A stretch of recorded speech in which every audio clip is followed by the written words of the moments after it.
بسم اللہ الرحمن الرحیم۔ رسول اللہ صلی اللہ علیہ وسلم ایک دن حضرت عائشہ رضی اللہ تعالی عنہا کے پاس آئے۔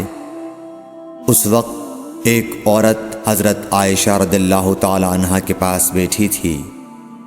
آپ صلی اللہ علیہ وسلم نے دریافت کیا، یہ کون ہے؟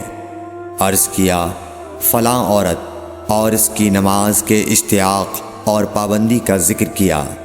آپ صلی اللہ علیہ وسلم نے فرمایا، ٹھہر جاؤ، سن لو کہ تم پر اتنا ہی عمل واجب ہے جتنے عمل کی تمہارے اندر طاقت ہے۔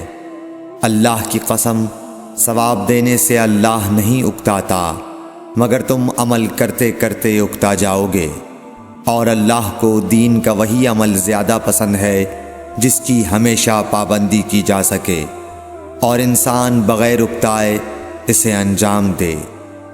صحیح بخاری، حدیث number 43۔ For more videos, subscribe my channel and also hit the bell icon, please.